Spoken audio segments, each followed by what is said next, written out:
Salīdzināšanās spēks. Mēs galvenokārt redzam to, ko vēlamies redzēt. Džons Laboks.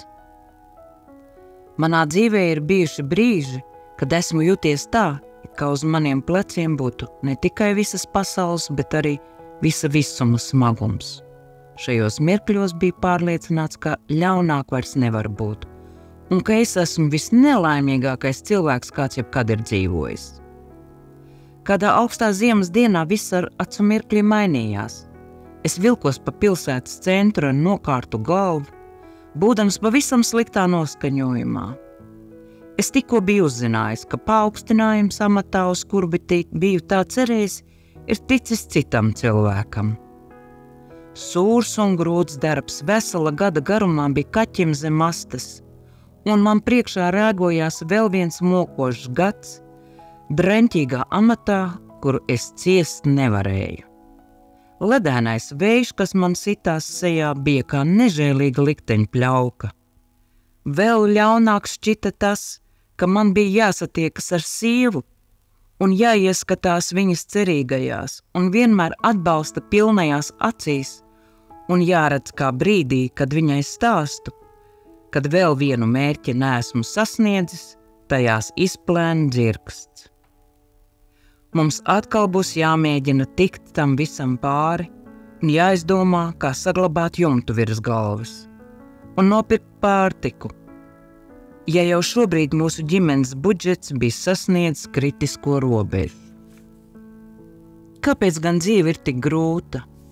Es pelnīju iztiku strādājot 8, 10 un pat 12 stundas dienā, bet vakaros apmeklēju mācības, cenšoties sevi pilnveidot un mēģinot izskatīties daudz noderīgāks firmai, kurā strādāju. Vai tad es nebiju izrādījis vēlmi uzņemties jebkuru nepateicīgu darbu, kuram neviens cits pat virsū negribēja skatīties? Vai es nebiju katru dienu ieradies darbā ar smaidu uz lūpām un kārtīga darba rūķa attieksmi? Kāpēc neviens neievēroja visas šīs pūles? Un tad es ieraudzīju savu sievu. Viņa stāvēja mīņādamās no vienas kājas uz otru, lai nenosaltu. Vienā acu mirklī es ievēroju viņas mēteli, kurš jau vairākus gadus bija izgājis no modes un vietām šķita pat izdilis.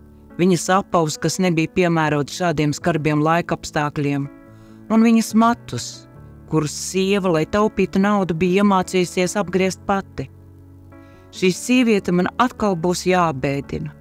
Es zināju, ka sapņi, kurus viņa loloja savā sirdī, kad mēs apprecējāmies, vēl nav pavisam izgaisuši, taču tie ir sarukuši un pārvērtušies par daudz pieticīgākām cerībām. Bet arī tie šodien tiks sagrauti. Tā es tur stāvēju viņu apskāvis, censdamies pasargāt no augstuma un stāstīja par notikušo. Bet sieva, kā jau tas viņas dabā, to visu uzklausīja ar laipnību un mīlestību, kas pat nemirkli nepieļāva, izteikt man jebkādus pārmetumus. Viņai to nemaz nevajadzēja darīt. Es to sajūtu par mums abiem, kad devāmies uz autobusu pieturu, garām bariņam svešinieku, kuri bija cieši saspiedušies, lai būtu siltāk. Es vairs nespēju ilgāk apvaldīt jūtas. Es apstājos, palūkojos uz debesīm un mani pārņēma dusmas, kas aizņaudza kaklu. Kāpēc tā notiek, es skaļi iesaucos, un manā balsī varēja saklausīt rūgtumu? Kāpēc mēs esam spiesti īrēt pavisam mazu mājiņu trūcīgo rajonā? Kāpēc man visu dienu jāsēž birojā, darot darbu, par kur es saņemu minimālu algu? Kāpēc manai ģimenei ir jāpārtiek tikai no pupiņām, rīsiem un maizes? Kāpēc mums vēl joprojām ir jāvalkā apģērbs, kas pirkts pirms vairākiem gadiem?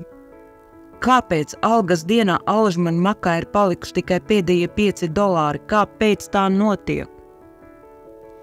Sieva centās vilkt mani tālāk, taču es kāpos atpakaļ, nevēlēdamies spērt nevienu pašu soli tālāk savā briesmīgajā dzīvē. Es stāvēju uz ledēnās ielas un vēlējos sabrukt zem savu nebeidzamo problēmu nastas. Biju gatavs padoties un atzīt, ka man ir izkrāpuši dzīvi, kur es biju pelnījis. Tajā brīdī sev aiz muguras es izdzirdēju klusu balsi. Tas bija viens no svešiniekiem, kuru bariņam mēs pagājām garām. Kad pagriezos, lai paskatītos uz viņu, es sapratu, ka tas ir viens no bezpajumtniekiem, kura dzīvo pie upes un iztiek vienīgi no žēlstības dāvanām. Viņš bija terpies skrandās, viņa rokas un seja bija apsērtušas no augstuma, bet sejā varēja saskatīt vislielākās skumjas, kādas vienas biju redzējis. Es stāvēju un raudzījos uz šo vīru, bet manā prātā atbalsojās viņa pirms brīža izteiktie vārdi. Draugs, kaut man būtu tavas problēmas. Tajā brīdī es beidzot aptvēru to laimi, kas man tika dot, un visas dzīves sniegtās dāvanas, kuras biju uzskatījis kā pašas par sevi saprotamas un kuras netiku novērtējis. Es palūkojos uz sievu, kura drebēja no augstuma un sapratu, ka esmu viens no laimīgākajiem cilvēkiem pasaulē. Man bija mīloša sieva, ģimene, kuru es dievināju, darbs, kas ļāva mums izdzīvot, un bija nākotnes sapņi un cerības, kuras neviens nevar atņemt. Es uzsmaidīju sievai, un viņas acīs atkal parādījās cerība, kuru bija izdzējis. Es viņai klusītiņām uzdevu jautājumu, un sieva acu mirklī saprata, ko vēlos darīt. Viņa pamāja ar galvu, un es paspēru soli pretī vīram, kurš bija izteicis šos vārdus. Es iebāzu roku kabatā, izņēmu savus pēdējos $5 un ieliku viņam plaukstā.